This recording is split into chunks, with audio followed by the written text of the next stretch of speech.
दोस्तों स्वागत है सिनॉप्सिस आईएएस में। ये लेक्चर आपके यूपीएससी प्रिपरेशन के लिए सबसे इम्पॉर्टेंट लेक्चर होने वाला है। इसमें हम विद डेमो ये देखेंगे हाउ टू रीड सुपरफास्ट, कैसे आप 500-600 पेजेस 5 से 6 घंटे में पढ़ सकते हो। इसमें जो हम मेन बातें करेंगे लेक्चर में, रूल बाय रूल 11 रूल्स की बात करेंगे। सबसे पहले आप डिसाइड कैसे करोगे कौन सी बुक्स पढ़नी है, क्या पढ़ना होता है बुक्स में, वो कैसे आप फाइनलाइज करोगे। फिर आप ये कैसे डिसाइड करोगे क्या नहीं पढ़ना है। फिर जब आपका डिसीज़न हो जाएगा क्या पढ़ना है, उसके बाद आप एक्चुअल में जब रीडिंग करने जाओगे उसके बाद बुक कैसे दिखेगी, पहली दूसरी रीडिंग्स कैसे करनी है, बुक को नोट्स की फॉर्म में कैसे कन्वर्ट करना है, इस पे हम बात करेंगे। कुछ स्क्रीनशॉट और पिक्चर्स मैं आपको ज़रूर दिखाना चाहूँगा, उनके आप ज़रूर यूज़ करना। फिर रीडिंग टॉप टू बॉटम, ये आप डेमो यहाँ पे फॉलो करना, बहुत इंपॉर्टेंट होने वाला है। यहाँ पे आपका मेन टाइम बचता है। एंड इसके बाद इंडेक्स क्यों हमारा पेज 1 होना चाहिए, इसमें कुछ मैं आपको इमेजेस शो करूँगा। देन बुक्स से आपको प्यार क्यों नहीं होना चाहिए, एटलीस्ट यूपीएससी में। लाइफ में बुक से बहुत प्यार होना चाहिए बट यहाँ पर नहीं। क्या क्या फालतू बुक्स हैं, बुक्स में जो फालतू पार्ट्स हैं उनको कैसे हटाना है, कैसे उनमें फालतू पेजेस रिमूव कर देने, उसकी हम बात करेंगे। कैसे आपका एक फाइनल सोर्स ऑफ रिवीजन होना ज़रूरी है, 2 सोर्स ऑफ रिवीजन होंगे या उससे ज़्यादा होंगे तो दिक्कत आएगी। न्यूज़पेपर पर टाइम वेस्ट क्यों नहीं करना है। मल्टीपल बुक्स अगर आपको पढ़नी भी है तो कैसे एग्ज़ाम से पहले 1 महीने में पढ़ी जा सकती है। प्री और मेंस के लिए कुछ बात करेंगे। एंड फाइनली हम ये बात करेंगे कि पढ़ना क्यों ज़रूरी है, कैसे आपको पढ़ना चाहिए, उस पर तो हम डेफिनेटली बात करेंगे। तो स्वागत है सिनॉप्सिस आईएएस में। आप आई थिंक मेरे बारे में जानते होंगे। तो ये जो चीज़ें हैं these are very much achievable. 600 pages 5 hours में पढ़े जाते हैं और टॉप टू बॉटम आपको पढ़ने की आर्ट सीखनी है। तो कोई भी बुक पढ़ने के लिए सबसे पहले हम कुछ चीज़ों पे काम करेंगे। प्रीलिम्स में हमने एलिमिनेशन सीखा है, एलिमिनेशन टेक्निक्स, एलिमिनेशन स्ट्रेटजी। तो बेसिकली लाइफ में जब भी हम कोई डिसीज़न लेते हैं, बुक पढ़ना, अगर मैं आपसे कहूँ कि फास्ट पढ़ना है तो पहले मैं क्या कहूँगा, क्या नहीं पढ़ना है वो पहले फाइनलाइज कर लो। अगर मार्केट में 100 बुक्स हैं फॉर एग्जांपल पॉलिटी की, उसमें से आपको कोई 4 मार्केट में ज़्यादा सुनने को मिलती है तो पढ़नी तो नहीं 4 में से एक है, क्योंकि ज़्यादातर लोग यही पढ़ रहे हैं। अब उस 4 में से भी आप फाइनल डिसीज़न लोगे कि एक पढ़नी है या 2 पढ़नी है, तो वो सबसे पहला आपका रूल होना चाहिए। तो this is the most important step, क्या पढ़ना है एंड क्या नहीं पढ़ना है, ये आप हमेशा याद रखोगे। अगर आपने डे 1 डिसाइड किया था कि मैं पीएम बख्शी नहीं पढ़ूंगा या पीएम बख्शी में सिर्फ कुछ 20-25 पेजेस हैं कोर्ट जजमेंट के लिए पढ़ूंगा, उसके अलावा लक्ष्मीकांत पर ही पॉलिटी के लिए फोकस करूंगा, तो अब इस रूल को आप कभी भूलोगे नहीं। उसमें लाइफ में कभी आपको कोई मेंटरशिप मिले, कोई कुछ मिले, जब तक कि आपको लगे बहुत बड़ा डिजास्टर नहीं हो गया था, तब तक आप उस रूल को चेंज नहीं करोगे। लोग आपको आएंगे जाएंगे, चीज़ें बताएंगे, बट अल्टीमेटली आपको अपने रूल्स पर, अपनी गट फीलिंग पर बिलीव करना है। इसके लिए आप क्या करोगे, आपको 3-4 चीज़ें करनी है। पहला, सबसे पहले सिलेबस और पीवाईक्यू देखो। यूपीएससी में अगर आपको देखना है क्या गहराई है एग्ज़ाम की, तो वो पीवाईक्यू से दिखेगा। क्या है एक्चुअली, क्या पूछता है सिलेबस। देखो सिलेबस तो हो सकता है कि एसएससी के लिए भी सेम हो एंड यूपीएससी के लिए भी। जनरल स्टडीज़ लिखा है, वहाँ भी जनरल स्टडीज़ लिखा है। एग्ज़ाम में क्वेश्चंस कैसे आते हैं वो आप डिसाइड करोगे प्रीवियस ईयर से। तो सिलेबस ठीक है, सिलेबस से आपको मेनली सब्जेक्ट पता चलता है कि अच्छा ये पढ़ना है, right. But previous year question actual में आपको बताएंगे कि इस वे में ही आपको इस डेप्थ तक पढ़ना है। तो अल्टीमेटली आपका जो कंटेंट होता है ले दे के बुक्स, करंट अफेयर्स, पीवाईक्यू और टेस्ट सीरीज़, ये आप पीवाईक्यू के साथ इन्वॉल्व कर सकते हो। बेसिकली आप डीपीपी कह सकते हो या डेली प्रैक्टिस क्वेश्चंस, इस तरह से कुछ कहते हैं ना। देन आप बुक्स सेलेक्ट करोगे, बुक में भी चैप्टर सेलेक्ट करोगे। कंपाइलेशन अगर आपको करंट अफेयर्स वगैरह के पढ़ने तो वो भी सेलेक्ट करोगे। अब इसके बाद पढ़ना क्या होता है, तो उसमें हमने बुक्स फाइनलाइज कर ली, मान लो ठीक है। हमने जो भी सजेस्टेड बुक लिस्ट थी उसी पर गए, बहुत ज़्यादा अपना दिमाग नहीं चलाया, ठीक है। स्टैंडर्ड बुक लिस्ट है, रिसोर्सेज हमने फॉलो किए। जो बुक आपको ईजीएस्ट लगे उसको फॉलो करना है। आप बेसिकली 3 पैरामीटर्स लेकर चलोगे। 3 पैरामीटर्स क्या है, पहला, प्रीवियस ईयर क्वेश्चंस को आप कैसे यूज़ करोगे। जो रिसेंट 4-5-6 साल के क्वेश्चन पेपर्स हैं वो आपको पेपर पैटर्न बताएंगे कि एक्चुअल में ट्रेंड क्या है। अगर आपको ट्रेंड समझना है तो आप 90s के पेपर देख के ट्रेंड नहीं समझ सकते, लेकिन अगर आपको सिलेबस ही समझना है कि एग्जैक्टली है क्या, सिनॉप्सिस की वेबसाइट पर जाना, फ्री रिसोर्सेज सेक्शन में जाना, ऑप्शनल्स के, जीएस के, काफ़ी सारे आई थिंक 79 से लेकर अब तक के टॉपिक वाइज PYQs डले हुए हैं। आपको सिलेबस की लंबाई चौड़ाई गहराई सब समझ में आ जाएगी। ट्रेंड समझने के लिए 5 साल, ठीक है। क्वेश्चंस कैसे 80s से रिपीट होते हैं, 90s से रिपीट होते हैं, चाहे वो ऑप्शनल हो, चाहे प्रीलिम्स हो, चाहे मेंस हो, सब आपको इसी से समझ में आएगा। तो पहली चीज़ है प्रीवियस ईयर क्वेश्चंस। इसमें आप टेस्ट सीरीज़ को भी जोड़ सकते हो आपको अगर जोड़ना है, बट कैसे? टेस्ट सीरीज़ सपोज़ मैं बना रहा हूँ, राइट, और यूपीएससी ने आपको पेपर दिए हुए हैं या किसी एग्ज़ाम कंडक्टिंग बॉडी ने दिए हुए हैं, आप किस पे ज़्यादा भरोसा करोगे? डेफिनेटली इस पर आपको भरोसा करना चाहिए। तो 10% आप टेस्ट सीरीज़ का वेटेज दे सकते हो, नॉट मोर देन दैट, वो भी जब आप PYQs देख लो। फिर सिलेबस की हम ऑलरेडी बात कर चुके हैं, सिलेबस तो सेम ही है, क्वेश्चन डिफरेंट है। तो सिलेबस में आप हाई कॉस्ट वेटेज टॉपिक्स ज़रूर हाईलाइट करोगे। अगर सिलेबस एक्सप्लेन्ड नहीं है तो कैसे आप उसको पढ़ोगे? फॉर एग्जाम्पल अगर मैं कहूँ कि प्री का सिलेबस 2 3 4 5 लाइन में लिखा हुआ है, एक सब्जेक्ट के लिए एक लाइन, उसको समझना है। अगर आपको समझना है कि प्री में ज्योग्राफी का सिलेबस क्या है, तो GS1 ज्योग्राफी आपको देखना पड़ेगा। तो प्री का सिलेबस समझने के लिए मेंस का सिलेबस देखो, एंड मेंस का सिलेबस डिटेल में समझने के लिए उस सब्जेक्ट के ऑप्शनल का सिलेबस देखो।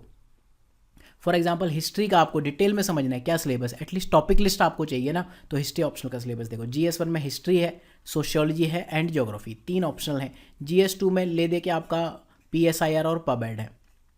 पबेड से आपके गवर्नेंस के जो टॉपिक्स हैं, एडमिनिस्ट्रेशन के, वो हो जाते हैं। GS3 में जो सिलेबस है इकोनॉमी है, ठीक है, मतलब PYQ से हो जाता है, आपको इसके लिए इकोनॉमी ऑप्शनल का सिलेबस देखने की नीड नहीं है।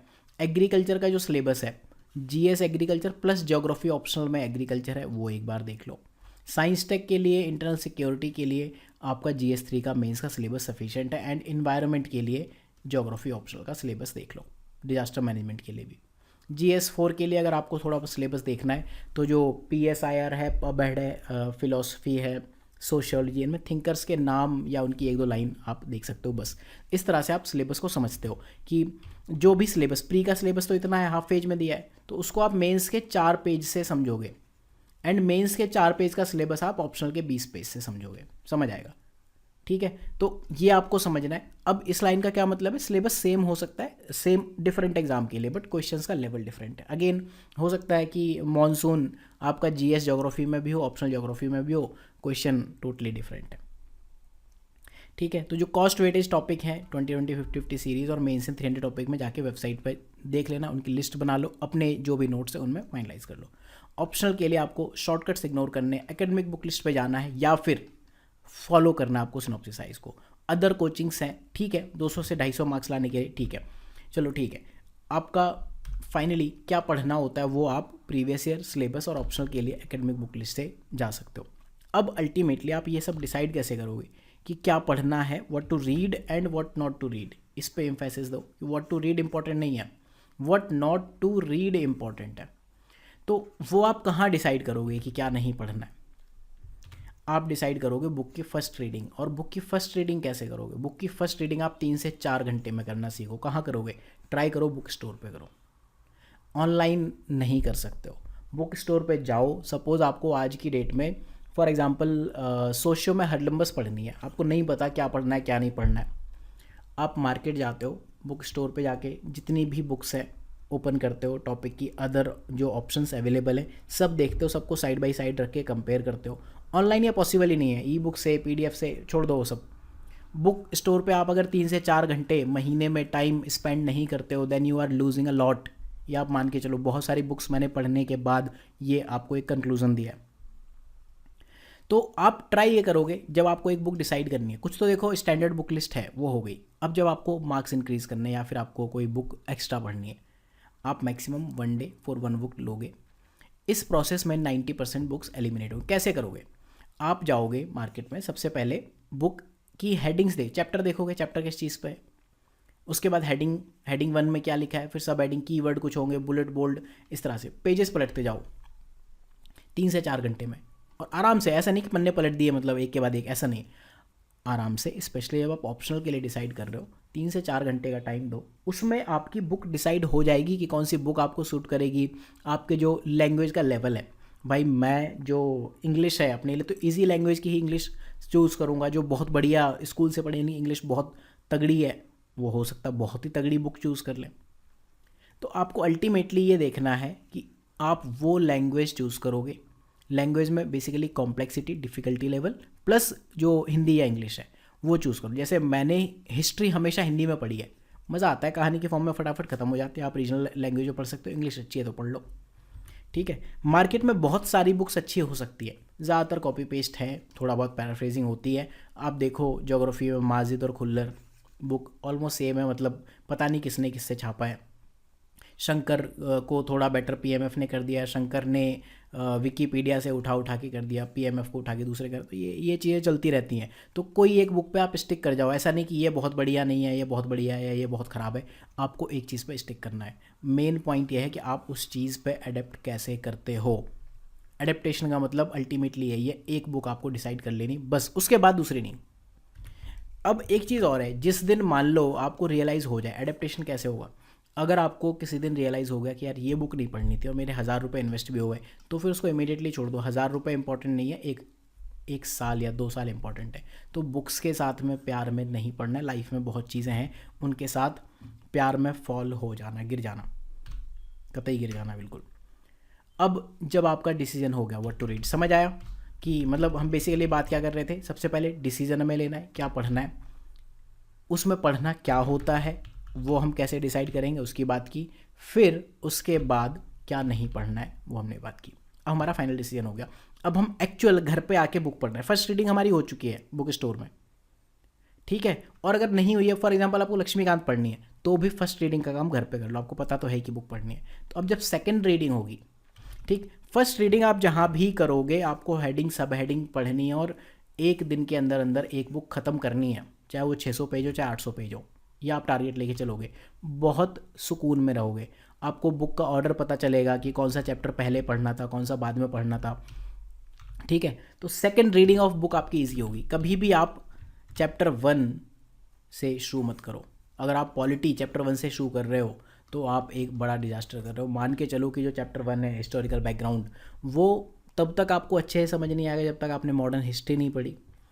मॉडर्न हिस्ट्री में वो चीज़ें आपको तब तक समझ नहीं आएगी जब आपको आज की जो पॉलिटिक्स है या फिर यूनियन और स्टेट के रिलेशन है, प्रेसिडेंट हो गए, ये सारे चैप्टर्स बहुत बढ़िया से नहीं पता। तो इस रीडिंग में भी एक तो आपको बहुत ज़्यादा परेशान नहीं होना है। ट्राई करो 10 से 20% चीज़ें समझ में आ जाए, बहुत है। एटलीस्ट चीज़ों के नाम याद हो जाए कि अच्छा ये भी होता है। सेकंड रीडिंग तक अगर आप इतना भी, सेकंड मतलब इफेक्टिवली आपके लिए फर्स्ट रीडिंग है। फर्स्ट रीडिंग में तो आपने डिसाइड कर ही लिया था। अब जो ये वाली रीडिंग है सेकंड थर्ड, पहली 2-3 रीडिंग में अगर आपको इतना भी समझ आ जाए ना कि किस ऑर्डर में पढ़ना है, सिलेबस में टर्म्स क्या क्या हैं, और 10 से 20 से 30% चीज़ें आपको आती हो, that's it. Line by line आप पढ़ोगे 1 से 2 रीडिंग में, उसमें आप कीवर्ड्स अंडरलाइन करोगे, कनेक्टर्स भी अंडरलाइन करोगे। उससे क्या होगा, आपकी बुक 10 to 50% में रिड्यूस हो जाएगी। पेंसिल और इरेजर यूज़ करोगे, ये सब पहले मैं आपको करके बताता हूँ कि हो क्या रहा है एक्चुअली बुक, ठीक है। इस वे में ये एक पेज है, अगर मैं इसको यहाँ से यहाँ तक पढ़ना चाहूँ टाइम लगेगा, ठीक है। बट मैं क्या कर रहा हूँ, मैंने आपको क्या कहा, अंडरलाइन कीवर्ड, कीवर्ड में अंडरलाइन करूँगा, कनेक्टर भी अंडरलाइन करूँगा। कनेक्टर अंडरलाइन नहीं करेंगे तो फिर थोड़ा बाद में कनेक्टिविटी बढ़ाने में डिफ़िकल्टी होती है, समझने में डिफ़िकल्टी होगी।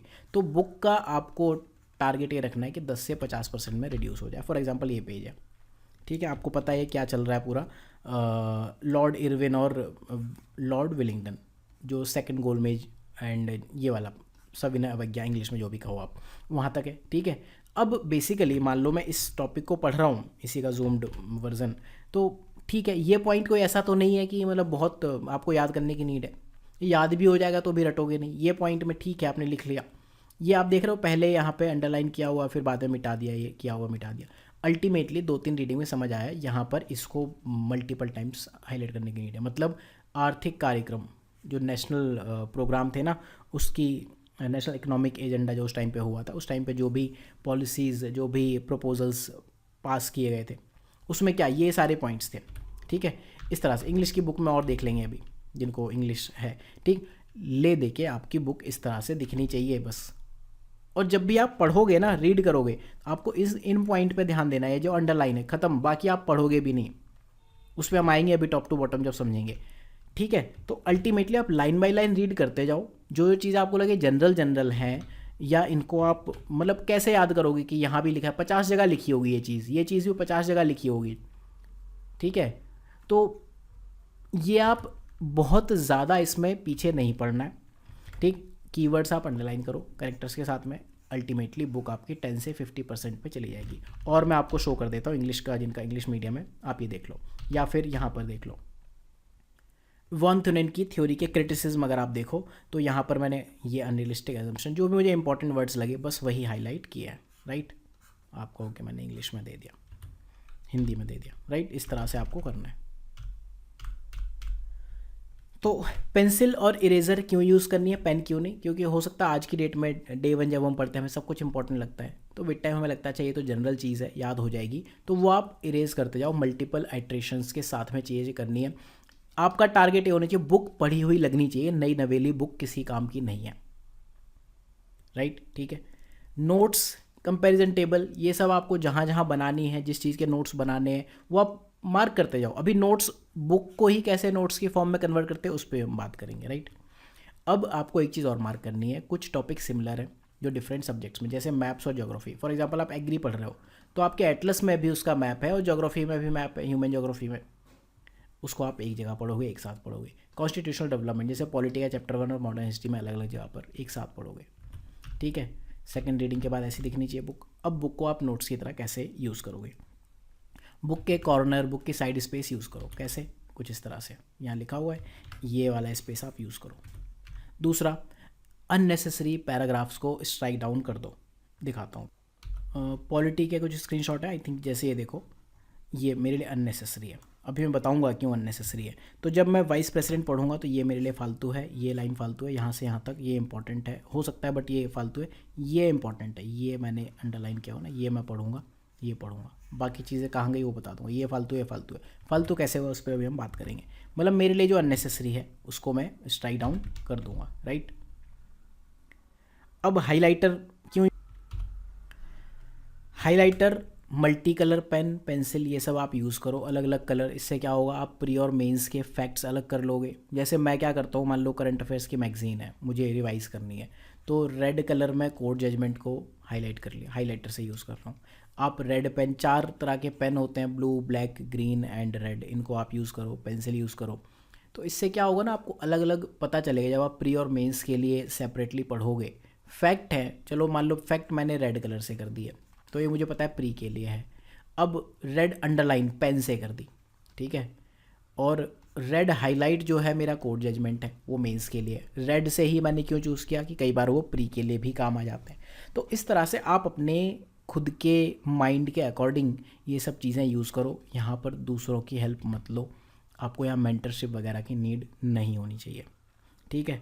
तो अब बुक कॉर्नर यूज़ करोगे, स्ट्राइक डाउन करोगे अननेसेसरी पैराग्राफ। अब हेडिंग फॉर ईच पैराग्राफ, एक ये पूरा पैराग्राफ है यहाँ से लेके यहाँ तक, इतना। अब ये वर्ल्ड हिस्ट्री का पार्ट है, मान लो अब मुझे रिवाइज़ करना है, ठीक है, सारा कुछ लिखा है। एग्ज़ाम के लिए मैं क्या रिवाइज़ करना चाहूँगा कि अच्छा लास्ट मोमेंट पर मुझे रिवाइज़ करना है। यहाँ इस पैराग्राफ में कुछ ऐसा लिखा था, फ्रांस एंड ब्रैकेट में ब्रिटेन, क्यों कि मतलब indirectly Britain helped against Austria. ये पूरी कहानी हुई है, क्या वॉर की जब कहानी बताई है। अगले पैराग्राफ में यहाँ रियल पॉलिटिक है, नेक्स्ट पेज पे कुछ लिखा होगा, ठीक है। इस तरह से आप हेडिंग्स दोगे हर एक पैराग्राफ को। बेसिकली आपको खुद का माइंड यूज़ करना है ये सब करते हुए। यहाँ पे अगर आपने मेंटरशिप या दूसरों के टारगेट्स ले लिए तो समझ लो आप या तो बहुत ही नेसेंट स्टेज पे हो, बहुत ही नेसेंट स्टेज पे हो, तो आपको नीड पड़ सकती है, अदरवाइज़ आप अपना टाइम वेस्ट कर रहे हो। दूसरा, जो इंपॉर्टेंट टॉपिक्स हैं उनको सेपरेटली मैनेज करो, बेटर होगा। अब थोड़ा कुछ और तरीके देखते हैं। एक बार बस आप स्क्रीनशॉट देख जाओ, डिटेल में आपको समझ आएगा। देखो कॉर्नर में यहाँ मैंने किसी और चैप्टर से पॉइंट्स उठा के लिख दिए। मैं बेसिकली कंपेयर कर रहा हूँ, जो मैंने बताया ना कि वाइस प्रेसिडेंट वाले चैप्टर का कंटेंट यहीं आ जाएगा। तो जैसे वाइस प्रेसिडेंट में इलेक्टेड प्लस नॉमिनेटेड है, तो प्रेसिडेंट जब मैं पढ़ूंगा इलेक्टेड, वाइस प्रेसिडेंट में ये हो गया, वाइस प्रेसिडेंट में ये चीज़ नहीं वैलिड है, वाइस प्रेसिडेंट में नहीं वैलिड है। इस तरह से मैं पॉइंट्स लिखते जाऊँगा, ट्राई करूँगा एक ही पेज पर लिखूँगा। तो बुक को ही मैं नोट्स के फॉर्म में यूज़ कर रहा हूँ, क्योंकि करना ज़रूरी है, अदरवाइज़ आप बिटवीन द लाइंस जो चीज़ें हैं वो मिस कर जाओगे। For example qualification, oath and conditions हैं।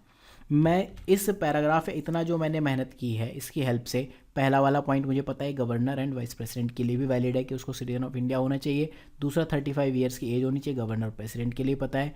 ये वाला वाइस प्रेसिडेंट गवर्नर के लिए नहीं है कि ये लोकसभा का मेंबर बनने के लिए क्वालिफाइड हो। वाइस प्रेसिडेंट के लिए राज्यसभा है, मतलब डिफरेंट है तो मैंने यहीं लिख दिया डिफरेंस, ठीक है। ये vice president, VP and governor के लिए नहीं वैलिड है। तो इस तरह से अल्टीमेटली मैं बुक्स को नोट्स बनाते जाऊँगा। आपको और देखना है, ये देख लेना सिनॉप्सिस की वेबसाइट पे फ्री रिसोर्सेज में, या 20-20-50-50 सीरीज़ के फ्री रिसोर्सेज में जाना, वहाँ ये पीडीएफ पूरी पॉलिटी की पीडीएफ अपलोडेड है। ये यहाँ पर इस में डेमो कंटेंट में यहाँ ये कहीं मिल जाएगा आपको। एक में तो कॉन्स्टिट्यूशनल नॉन कॉन्स्टिट्यूशनल बॉडीज़ हैं, ये कुछ पेजेस में लिखी हुई हैं, एंड दूसरी ये बुक है चैप्टर 3 से 76 तक, ठीक है। ये आपको मिल जाएगी, देख लेना, आपको समझ आएगा बेसिकली कि क्या हो क्या रहा है, ठीक है। तीनों चैप्टर एक ही जगह आपके हो जाएंगे। तो बुक्स को नोट्स की फॉर्म में ऐसे बनाना। अब आते हैं सबसे इंपॉर्टेंट चीज़ कि टॉप टू बॉटम कैसे पढ़ना है। टॉप टू बॉटम पढ़ने का मतलब क्या है? हम नॉर्मली कैसे पढ़ते हैं? Left to right. कुछ लैंग्वेज हो सकती हैं लेफ़्ट टू राइट या राइट टू लेफ़्ट, ठीक है। मान लो अभी मैं इन जनरल पढ़ रहा हूँ इंग्लिश या हिंदी, इस तरह से यहाँ से यहाँ पढ़ूंगा, फिर यहाँ से यहाँ पढ़ूंगा, फिर यहाँ से यहाँ पढ़ूंगा। तो मेरा आई का मूवमेंट क्या है? यहाँ से यहाँ तक गया, फिर यहाँ आया। थोड़ा अगर बड़े लेवल पे देखें तो आई का मूवमेंट यहाँ से यहाँ गया, फिर यहाँ आएगा, फिर यहाँ गया, फिर यहाँ आएगा, फिर यहाँ गया, फिर यहाँ आएगा। मैं वर्ड बाय वर्ड पढ़ रहा हूँ, तो मुझे ये नहीं पढ़ना है, मुझे स्कैन करना है बुक्स को। मैं क्या करूँगा, बस जो मैंने अंडरलाइन किया ना अभी तक, ये अंडरलाइन है यहाँ पर, मैं सिर्फ इनको स्कैन करके निकल जाऊँगा, ठीक है। अगर कहीं मैं भूल गया तभी मैं पूरी लाइन पढ़ूँगा, अदरवाइज़ नहीं पढ़ूँगा, ठीक है। लोगों ने साइकोलॉजिकली बहुत सारे तरीके बताए पढ़ने के, बट ये बहुत अच्छे से वर्क करता है। मैं आपको आपके सामने डेमो देता हूँ।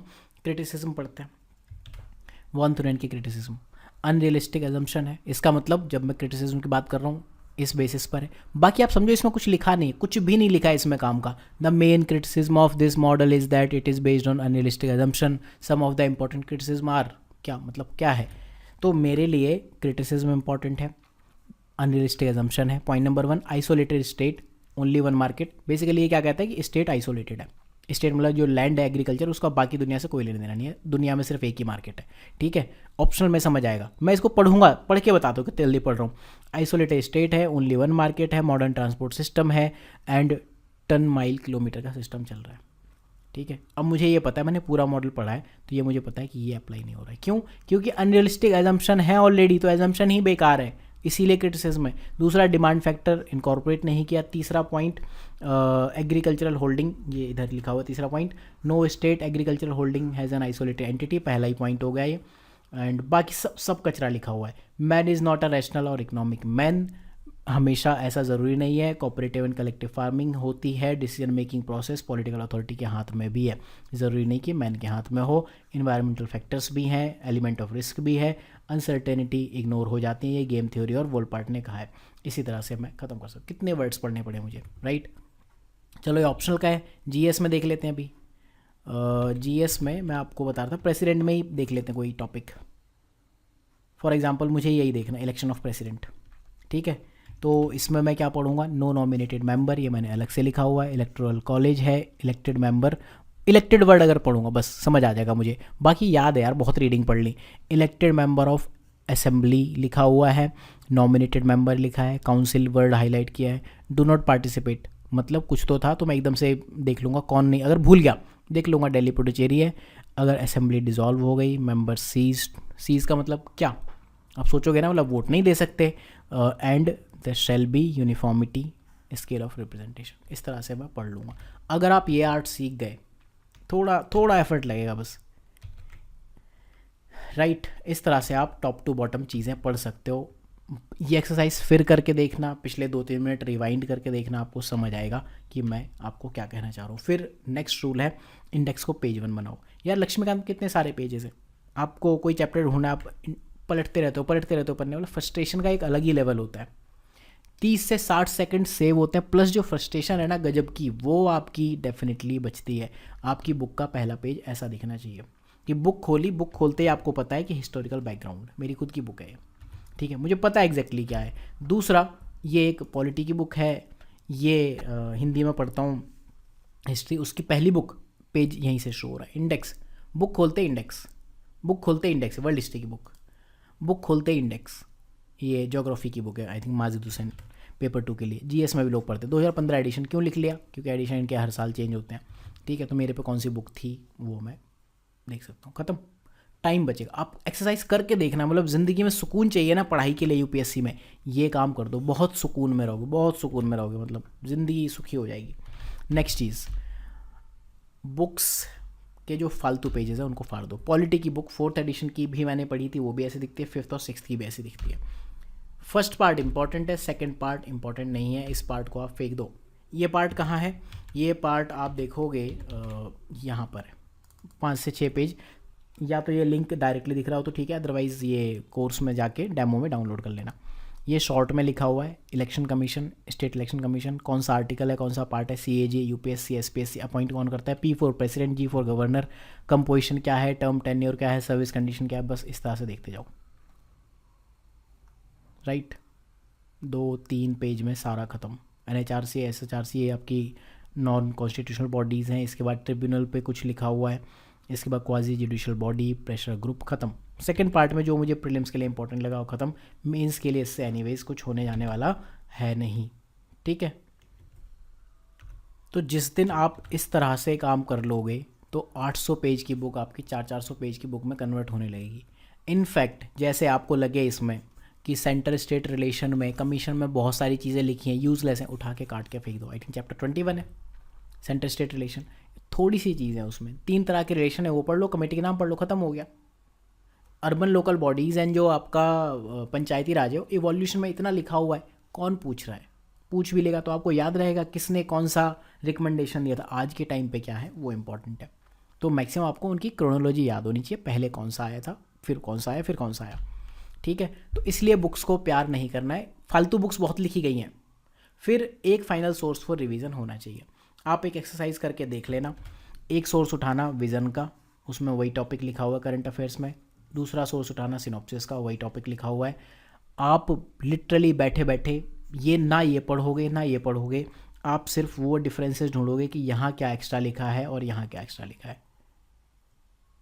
टाइम की आप ऐसी तैसी कर दोगे, वो नहीं करना है।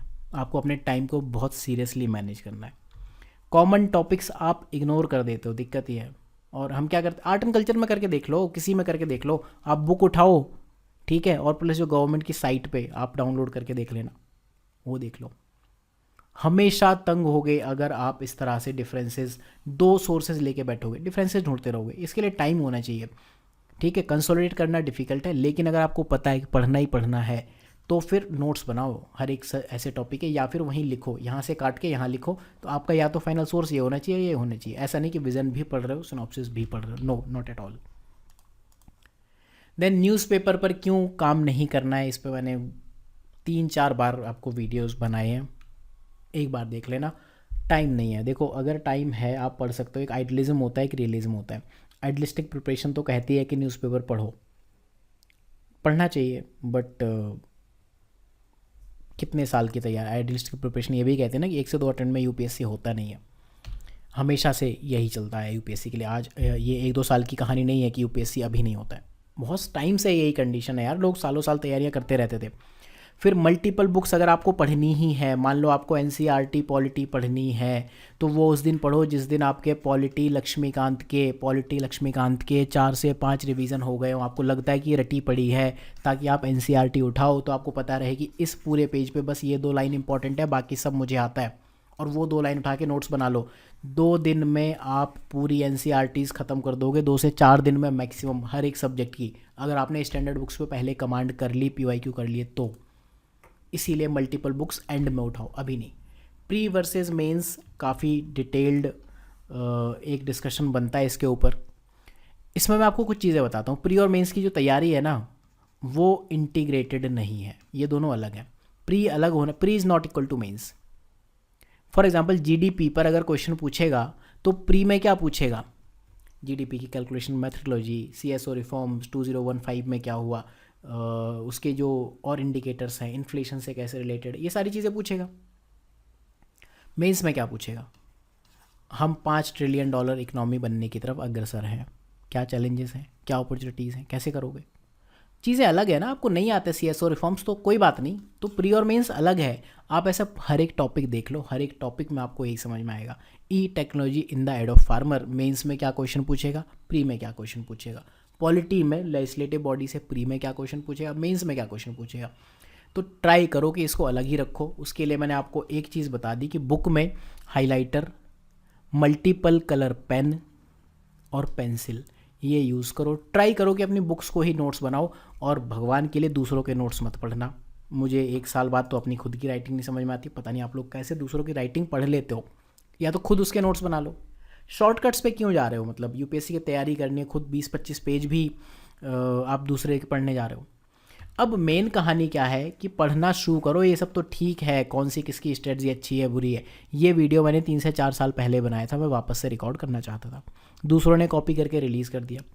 एंड मैं किस चीज़ का वेट कर रहा था यार, लोग क्या कहेंगे, अभी तो रिसेंटली रिलीज़ किया है। उस टाइम भी यही कहानी थी कि 2-3 साल से वो पीपीटी बनाई हुई थी and I wanted to release. तो अल्टीमेटली आपको जो भी डिसीज़न एग्जीक्यूट करना है उस पर काम करना शुरू करो। आपको खुद से अपने लिए अपॉर्चुनिटीज़ छीननी पड़ेंगी। कहानी क्या है? डू रीड, पढ़ो। अगर कुछ नहीं मिल रहा है, सिनॉप्सिस आईएएस का कंटेंट फॉलो करो। ब्लॉग सिनॉप्सिस आईएएस हम लोग काफ़ी हैविली इन्वेस्ट कर रहे हैं इसमें, ये आप फॉलो करो। बहुत तगड़ी चीज़ें मिलेंगी। आप सर्च करना for example theory of state, PSIR आगे लिख देना, रैंक 1 मिलेगा। फॉरेस्ट्री ऑप्शनल के रैंक 1। अभी हमने 2 ही चीज़ों की ब्लॉगिंग ऐसे की है। Not rank 2, 3, 4। गूगल पे सर्च रिजल्ट में फर्स्ट रैंक आते हैं ब्लॉग, तो फर्स्ट रैंक तो आप समझते हो ना, क्रेडिबिलिटी के बेस पे ही आते हैं। सिनॉप्सिस आईएएस की वेबसाइट विजिट करो। एंड बोनस हैबिट जो एक आप चीज़ कर सकते हो, अच्छे इन्वायरमेंट पे पढ़ो एंड ट्राई करो मॉर्निंग आवर्स में पढ़ो। अगर आप 5 बजे, 5:30 बजे, 6 बजे सुबह उठ के पढ़ सकते हो देन वेल एंड गुड।